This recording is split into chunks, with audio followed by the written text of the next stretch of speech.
Hello, today I want to talk about the project SilverBullet. It's a tool I use for personal knowledge management. I'm not affiliated with the project, but I really like it and I think it's worth recommending. A quick warning, this is my first video I'm doing in English.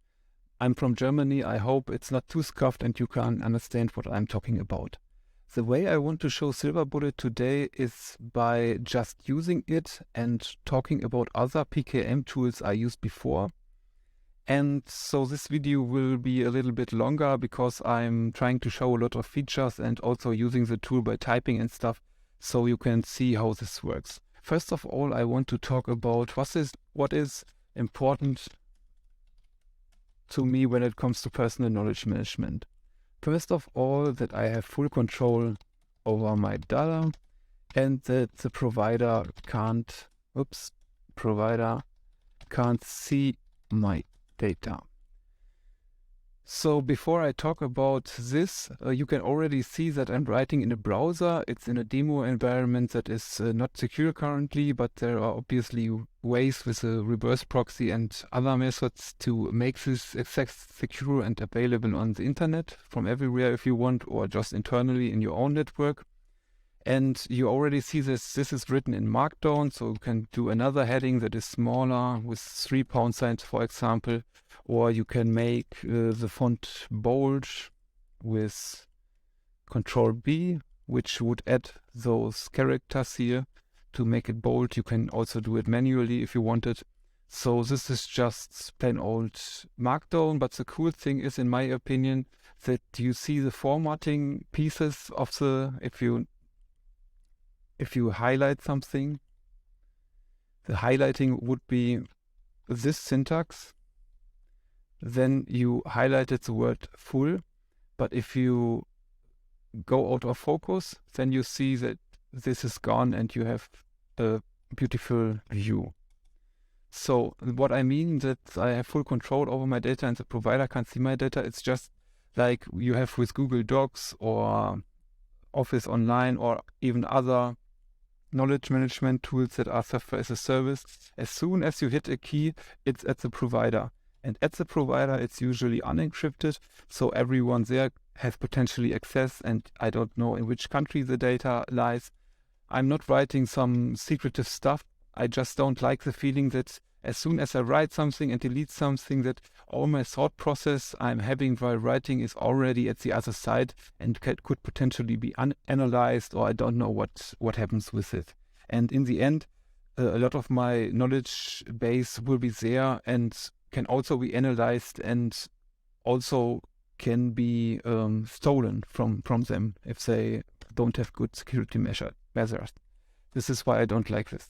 The next point, I'm already using a feature from SilverBullet, which is called snippets. Before I started this video, I made one page, and this one page is in the folder snippet, and it's called intro. And when I go to it, then I see that I wrote some stuff, and I want to add this dynamically in this index page. So I write a / then SN for snippet, and then usually you would have more choices here. For example, some code snippets you are using often, and then you can paste it here. So this is just a quick snippet. It's not embedded or something. It's just added here. You can do this again, but it doesn't make sense in this case. So what's important to me when it comes to personal knowledge management tools is that I can export the data in a format that I can use with another tool, and that the functionality is not lost when the project is abandoned. Maybe a lot of you might know Notion.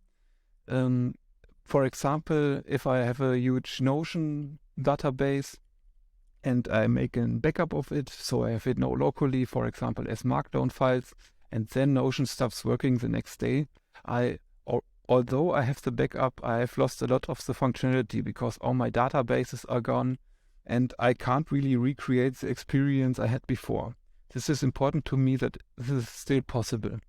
The next one is that I can quickly add content via mobile device, and that there is no requirement to fully sync everything locally to utilize the tool, meaning that it is not required to have my full knowledge database also on my phone, for example. And this is no hard requirement, but it's a lot of plus points if something has it. It's that spaced repetition features. For knowledge I want to resurface, I want to question myself, like flashcards, then if this is a native feature, I really like it. Unfortunately, SilverBullet doesn't come with it, but potentially you could develop a plugin to offer this functionality later, or if someone decides to spend some time with it. What have I tried so far? And now I could just write it here, for example, Notion I talked about, and then write content here. But I want to show the features of SilverBullet, so I want to create an extra page for Notion. And the way I'm doing it is by Control K. And then in this case, I want to have it in a subfolder. So I write the name of the subfolder I want to have, and then the name of the page. And if I now hit create, I get redirected to an empty page. And in the background, nothing really happened, but as soon as I start typing, if you now look here, as soon as I start typing anything, the folder gets created and the page. So this is everything raw on my hard disk now, or on the hard disk of the server, and you have this 100% like the tool is viewing it here, as you can view it in this tool. So I write a few things about Notion, that it's web-based, that it's good for teams, a generous free tier, and it has a database feature, which is pretty cool. If I go back now to my homepage with Alt-H or with this button, then I can see that some of my requirements don't align with Notion. For example, this one I already talked about in the beginning, and also the provider can see all my data. For Notion, it is possible to quickly add content via mobile device with its dedicated app, and I don't really have the requirement to fully sync everything locally. It's more an on-demand thing.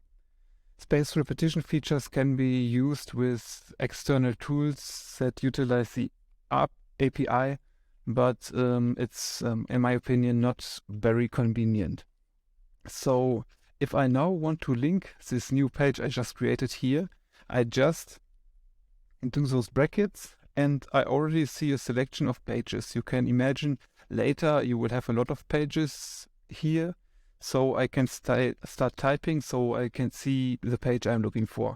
And now it's already linked. If I defocus from this line, you can see that also the markdown syntax is gone and also the folder. It would be possible to have with markdown to name it differently. For example, you can say hey, and then it will show in a different way, but the default way is to show it without the folder and just the name. Next, I want to create a site a little bit differently. I just start typing in the format we used before, and then the tool I want to talk about is Remnode. And now you see that this has another color. And if you hover over it, you can see that I can create the page. So I do it. I get redirected, I start typing, and you see that in the background the page is created. Remnode is also web-based. It is an awesome tool for flashcard features, spaced repetition, and it has a decent free tier, so you can create a lot of flashcards. But if you want to have a lot of functionality around your flashcard and spaced repetition algorithms, you can sign up for the paid tier, and it is an outliner. I want to say that I thought I would never use another tool than an outliner, but after using SilverBullet for a while, I think I can use a tool that is not an outliner. In retrospect, I already noticed that with outliners, I tend to nest my content heavily, and this has a downside that you can't usually share the contents in a beautiful format, for example, in an HTML file. So if you just want to share one page, or in a PDF file. With markdown tools like Obsidian or now SilverBullet, it's out of the box easier to share if the tool supports it. But you can also have the raw markdown files and generate a beautiful format for yourself if you like. So the next tool I want to show is PKM Obsidian. And Obsidian, I have not a lot of experience with it, so I'm not 100% sure on all features. It's markdown based, it is no outliner,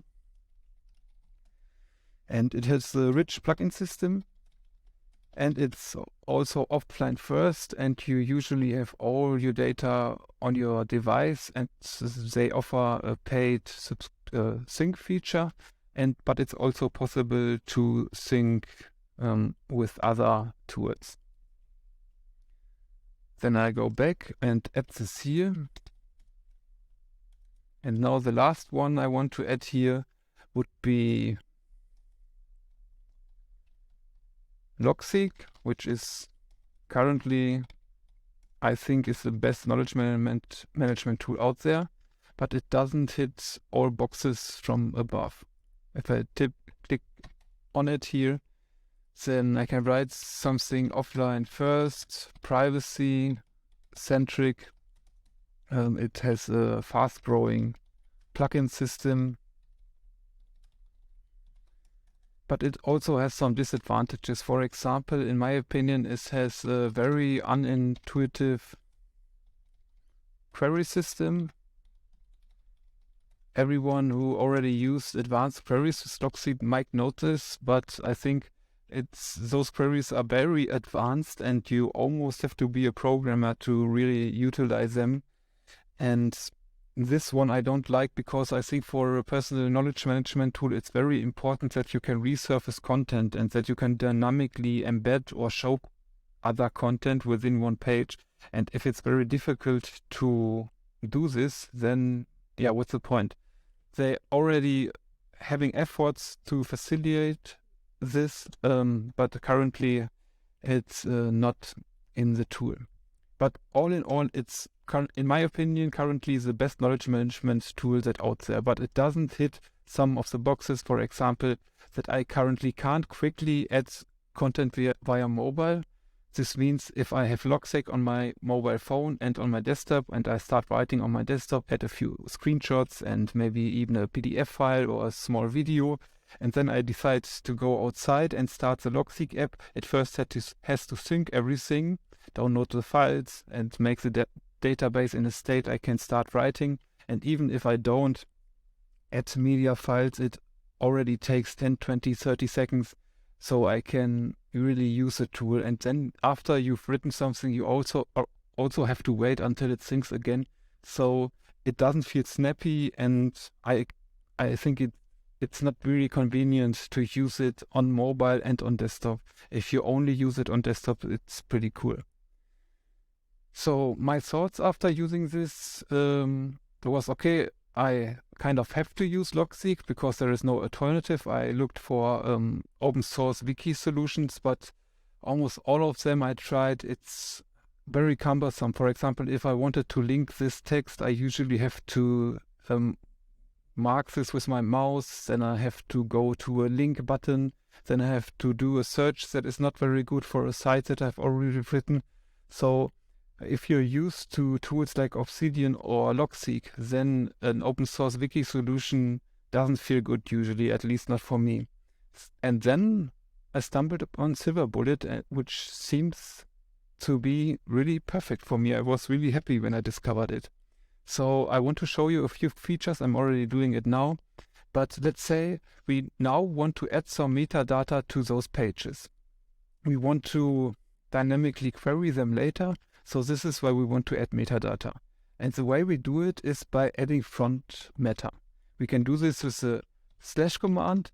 And now you see that it's highlighted with a special color, but it's just also markdown. It's just those dashes here. You can also do it manually. And then I already thought about some stuff I want to add here as metadata. And for Notion, I can just add the site here. And that is it a software as a service? Yes. Is it good for Teams? Yes. Is it an outliner? No. And info. is awesome database feature.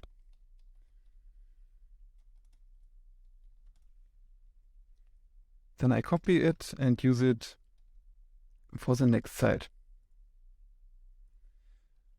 There would be ways that I don't have to copy it now, but I will show this later. I just copy it now so that it goes fast and that I don't have to add something now. Software as a service, yes. Teams, viable, I don't know really. I just read no. Outliner, yes. And awesome flashcards. Then I go to Obsidian. Oh, I forgot to copy. Then I go to Obsidian. And I add this. Software is, oh, I did a mistake here. What I did now, maybe I can explain it now. If you have Remnode, for example, or let's say Obsidian, you write it down here and you hover over it, and in your clipboard there is this URL, or the better example if I write Remnode now. You have in your clipboard is this URL, and if you hover over it, so you select the text and then you press Ctrl V, you will have generated a link. This is why in this front matter now there was an error, because I just selected this text and pasted over it, but I wanted to have this here. Then software as a service is no. Teams, I would say more no. I'm not sure on this. Outliner, yes, and Markdown based fast. Okay, and the last one, Logseek. I will have to copy this first again. So software as a service, no. Teams, no. And Outliner, yes. And privacy first. Privacy-centric. Offline first. So now I made some metadata for those tools, and the way I can query them is by the query feature. If I do the / and then query, then I can do a query that I would usually not do now for all pages. To do this, I just write query page. And if I defocus from that, you see that nothing has changed. So that this works, it's just like before, that you either refresh the page or you hit Alt-Q. So now you see a table with all your pages. And you already see that this table doesn't look very good. This is because there are a lot of properties, like the ones we just added. You now see, okay, we already have this in a structured format, but it doesn't look very good. But before we make it look better, I want to limit the results, because now we see every page, but what I want to see is only the pages that are in the folder pkm. And unfortunately for this, there is currently no native function that does it, that lists all pages that are in a folder. But with this query, you can easily search for pages that have a tag, for example. But if I want to search for pages that are in a folder, I just have to search for pages that begin with pkm/. And to do this, I have to use regex in this example. I just do this, and you do this. It begins with pkm, and then I will escape the / sign and then end the query. And if I now refresh it, oh, I forgot. I query the page where the name is equals to, it starts with pkm and then a /. I refresh it, and then I see that it's only the pages that are in this folder here on the right. But now it still doesn't look very good, but you also see that it has some properties that are native to every page. There is the name, then it's last modified, then the content type, the size in bytes, and then the permissions read-write, for example. The other properties I have added manually to those sites. Now I want to make it prettier, and for this I can create a template. And to create the template, I just create a new page and name it, I put it in a folder template, and I name it PKM info. And I already prepared this so that this doesn't take even longer. I have a name, I have a URL. When you're familiar with Markdown, you know that if I want to link Google, for example, then I have this format for a URL, and this one above is just that you have this URL dynamically for each entry. Then software as a service, Teams viable, outliner, and then some information.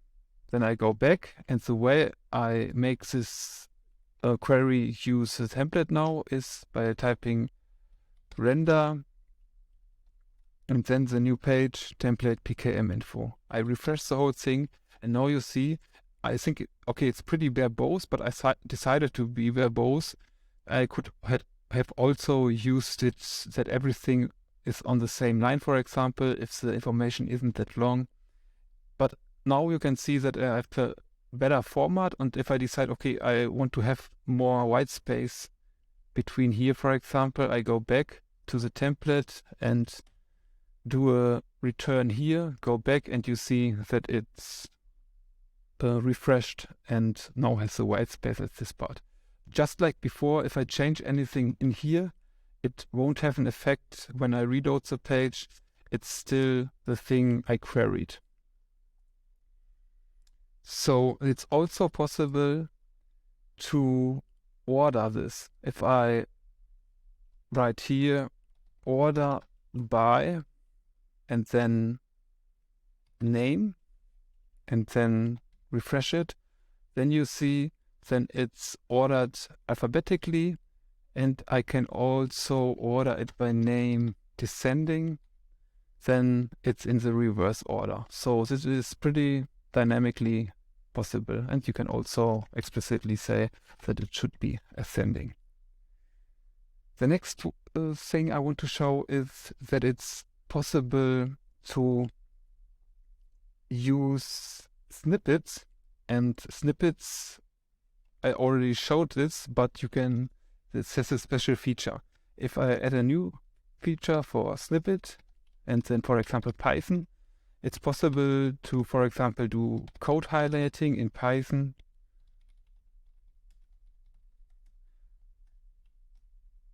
This is how it would look like. If you code highlight Python code, it would look like this. But we want to do a snippet where I have an empty, so that I don't have to write those big backticks each time. I have an empty snippet, I go back, and I can use the snippet feature now. I now have two selections, intro and Python, and now Python. But you notice here that my cursor now is at the end of the last backtick. And if I start writing, it's writing here.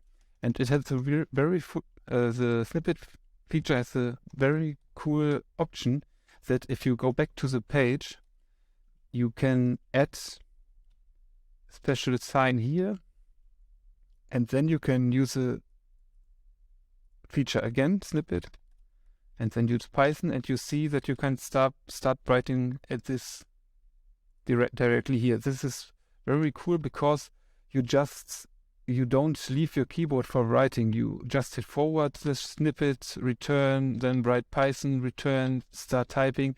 So you don't have to move your mouse or something. That is pretty convenient in my opinion. Another feature would be a directive, which is called use. I won't explain it in detail here, but with use it's possible to pull content externally from Markdown content, if you will, the Markdown web. If we make a test site, test page for example here, and then we can write something at the top, you can see that it's also created here.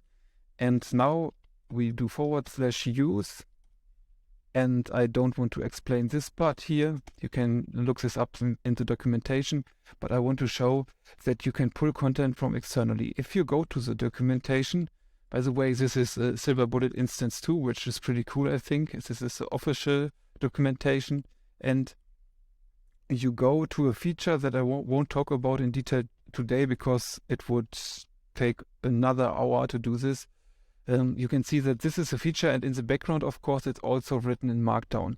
And if I want to dynamically pull this into my knowledge database, then I can use this use feature with a special emoji.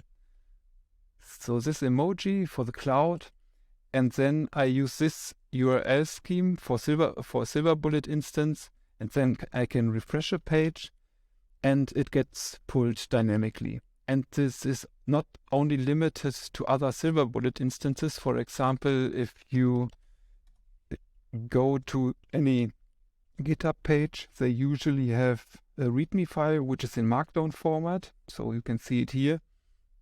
And if I now select the URL with the raw Markdown and start after the HTTPS and end before the file ending, copy this over to my knowledge database, and I just delete everything here that you can show for new. I use, select this, and now paste this in here, but I forgot the emoji. I will add this here, and then I refresh a page or Alt Q. All the content is now here. I would be a little bit careful to pull external content only for pages I trust or I own myself. I don't know how it works in the background, if there are security measures that prevent executing code when you have pulled it. But I think it's pretty cool to have it this way. The next thing are daily notes. It's possible to add a daily note, and before I talk about this, it's also possible to add commands as a button. Usually you have this command, run command, where you can have everything, or you just do the keyboard shortcut and open it this way.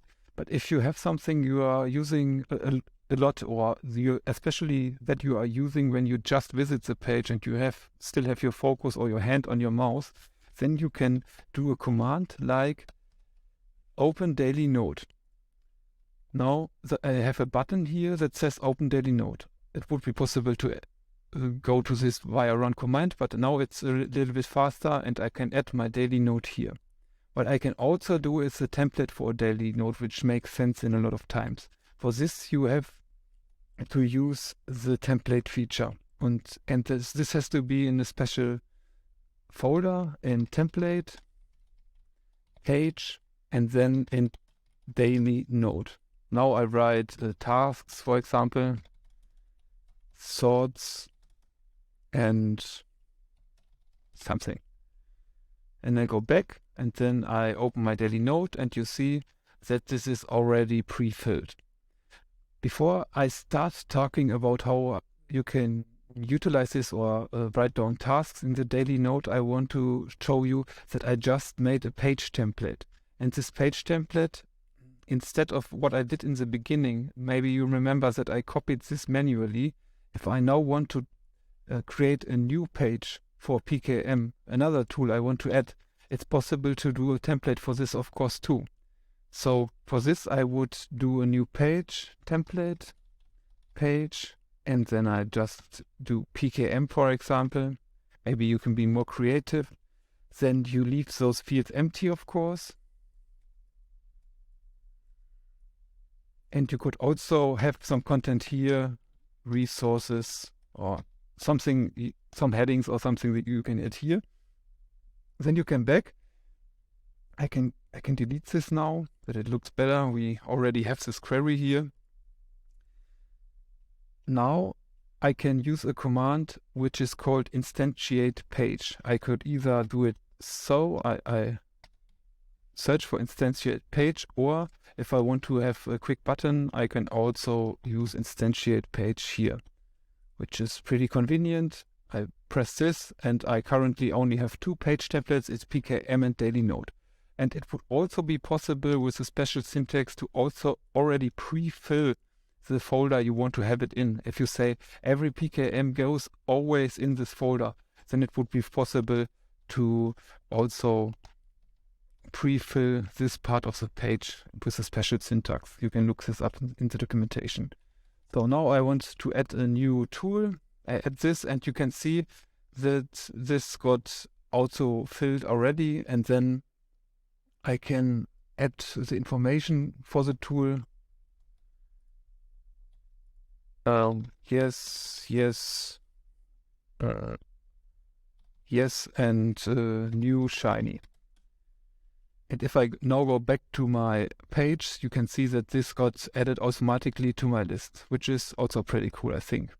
So, but before we went to the template, I was in the daily note, and it's nice to be able to add tasks on different pages in your knowledge database.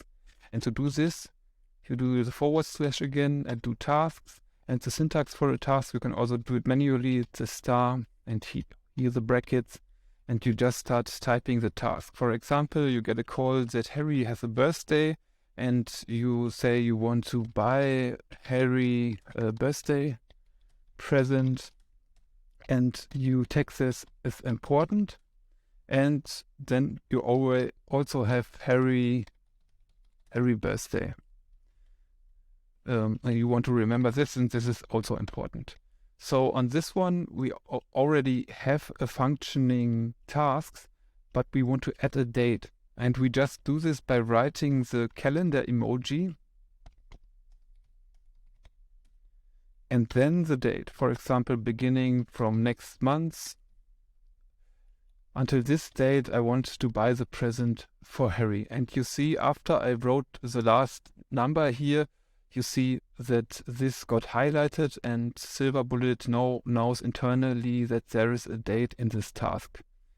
Then I add the birthday for Harry, 9. There is also a feature which is pretty cool, that let's say this is today and you want to postpone it. Then you can do a command, task postpone, and then you can say, I want to do it a day later or a week later, and it just gets incremented here, which is also nice.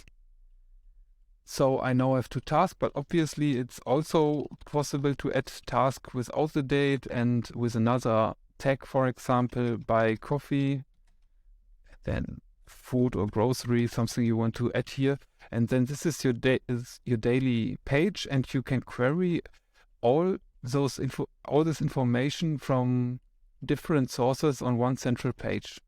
Let's say we now want to have important tasks, and for this I do a query, and the query, this is something you also have to look up in the documentation.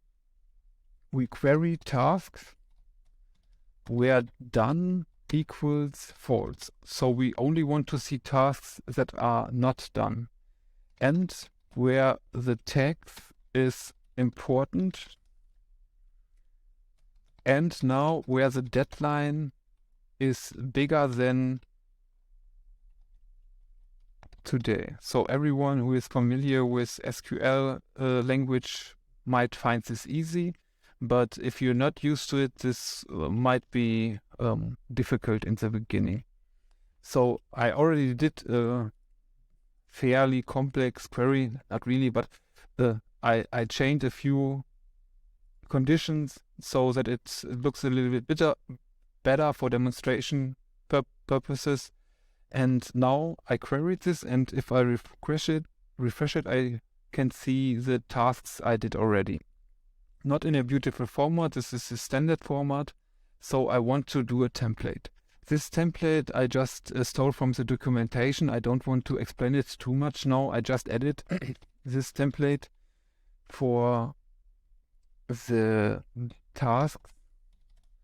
It has some if and else in it, but it's not really important. You can do an easy task query template yourself. It's just that I have a quick way to show it to you now. We render this at template tasks and refresh this thing, and now it looks a little bit better.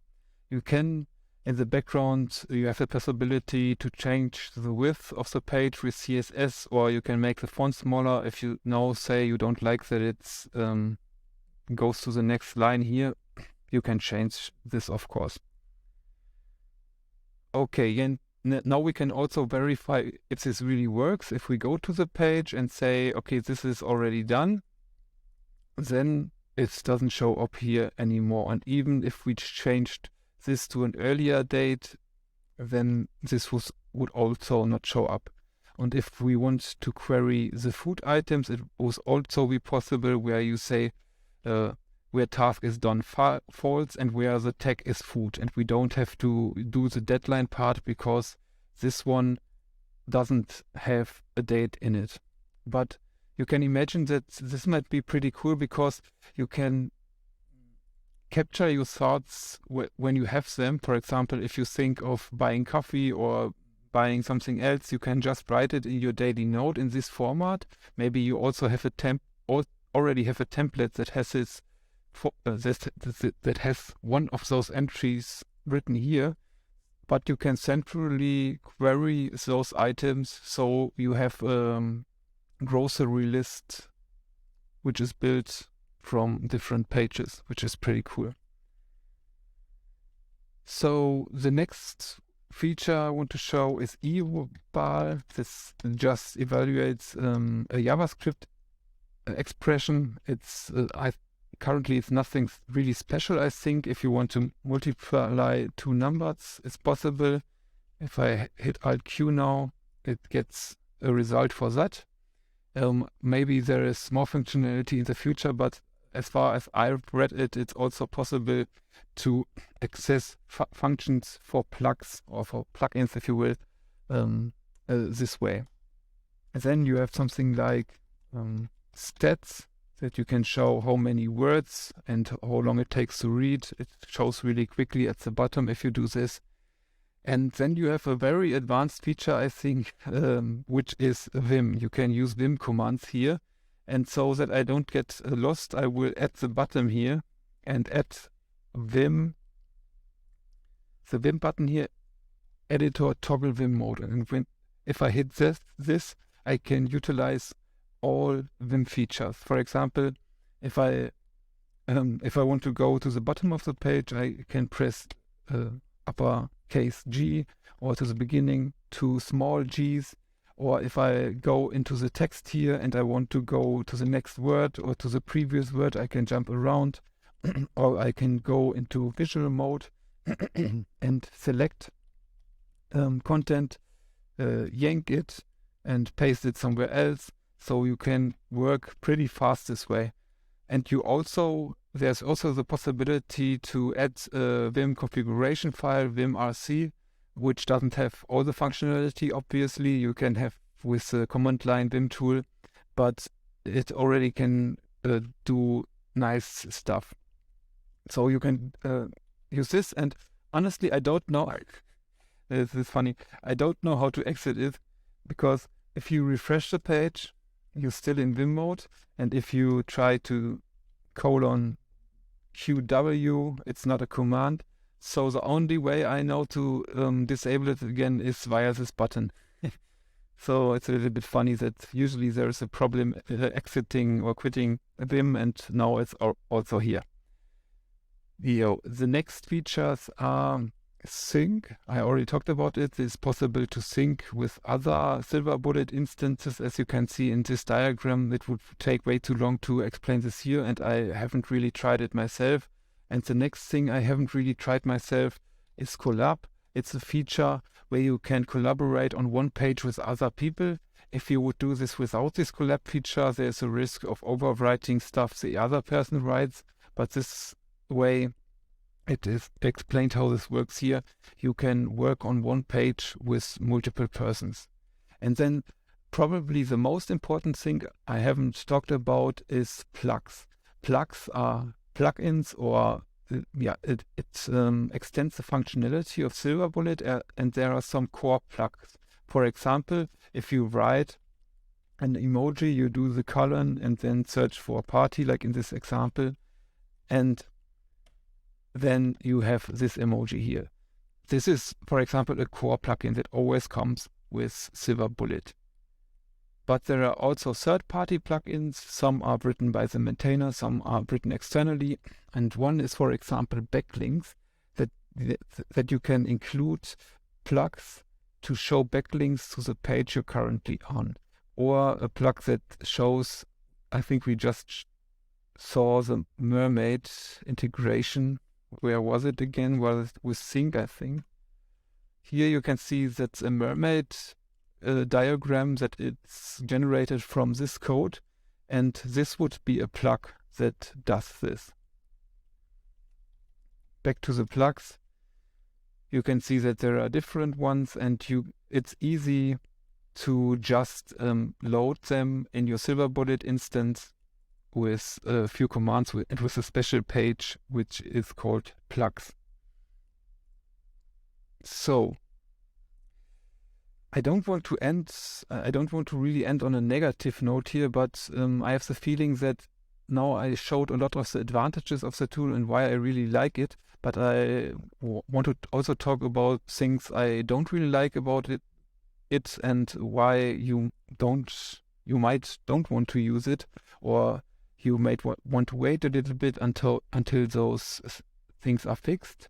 First of all, it's currently not possible to collapse content. For example, if you have a really long page and you don't want to see this one, or don't want to see this, you don't have the possibility, for example, for every level 1 heading to collapse this so that you can have a quick overview on which headings are here. For example, if you go to any blog post or something and you have, let's say you wrote something like this, then you don't want to scroll and you can't remember what the heading names were. So you want to have something like a table of contents or the possibility to collapse parts of the page. Here you can just jump to the part you're interested in, but this is currently not possible with SilverBullet as far as I know. The next thing is the scrolling behavior of images. I think this is a bug and this is already reported in the GitHub issues, but it's one thing that really bugs me at the moment, because one use case I have with SilverBullet is, for example, I make a tutorial for myself. I do something IT stuff and I do a lot of screenshots. Maybe it's a web-based tool where I have to click a lot of buttons, which I won't remember later. Then I have task 1 and then some text.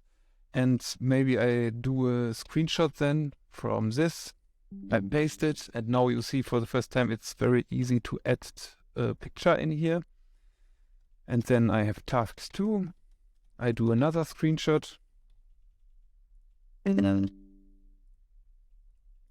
And before I continue talking about this, I have to say, one thing that comes to mind is that from here it's not possible to delete a picture. So even if you just delete the text here, the picture is gone obviously, but it will still remain on the hard disk in the root folder. So currently it's not possible from within SilverBullet to delete this picture.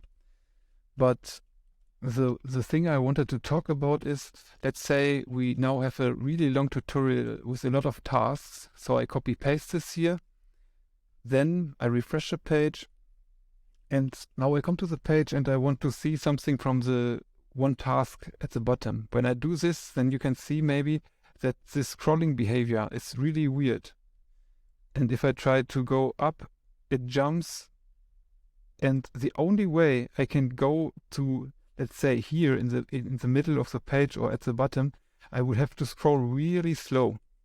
And I think it's because of the lazy loading the images, but this is currently a bug that frustrates me the most, because I have a lot of these pages where I write here, this one, and it doesn't work, and yeah, that's not good. But for every page it doesn't have such a lot of pictures where I don't only have text. For example, a lot of times when it's just terminal output or something, I just have, let's use the snippet from before for Python. I just have text, maybe terminal output, and then I can just edit if you have this, there is no problem, but only with those images there is a problem. And when it comes to images, there's also, I don't know if it's really a problem, but those images, they don't have a URL directly. In the background they have with another URL scheme. But if you copy this image, it's just a base64 encoded text string. So you can't open this in a new tab, for example. You can open it in a new tab, but you can't open it in a new tab and then share this URL. Okay, you can share this URL. Okay, what am I talking? But it's not a normal URL. You can see that it's just a long text. It's the raw data basically, and you can't use this URL to share it with someone else, for example. So yeah, a few other things. Okay, it has no flashcards. That is just it's just my thing, is that I like to have flashcards in such a tool. And one thing I also, and maybe this is also a thing that's just a me thing, but the way I had it before, for example, let's assume, or we know, for example, that, let's assume that Obsidian is only available for Windows, and I want to add the information that Obsidian is a Windows tool. Then I would add front matter here. And the way you should do it, as far as I know, is you just add this tag here, for example, Windows or hashtag Windows. And if you already have this tag, it gets auto-completed. But in my case, if I already have the page Windows, I can quickly create it. For example, OS, Windows, important info here. Then I have a page Windows. I go back to Obsidian, and now I want to add a reference to Windows. Obviously, I can do it here. I can just add OS Windows and I have it in the body. But what I usually want to do is have a link to an existing page already, because the OS is Windows. And this one wouldn't work. I have to enclose it this way that I can query it later. But this can lead to inconsistent knowledge database, because if I now decide to rename this Windows page for some reason, if I go back to Windows and say there's a function to rename this page, and I want to rename to Windows Alt for some reason, then it's changed here, it's also changed here. And if you go to the Obsidian page, you can see it's also changed here in the content, but it isn't changed here. So what I am used to with Logseq is that I have connections between pages in the metadata. And currently it's only possible to have those connections within the body. And yeah, maybe that's just a thing I have to get used to.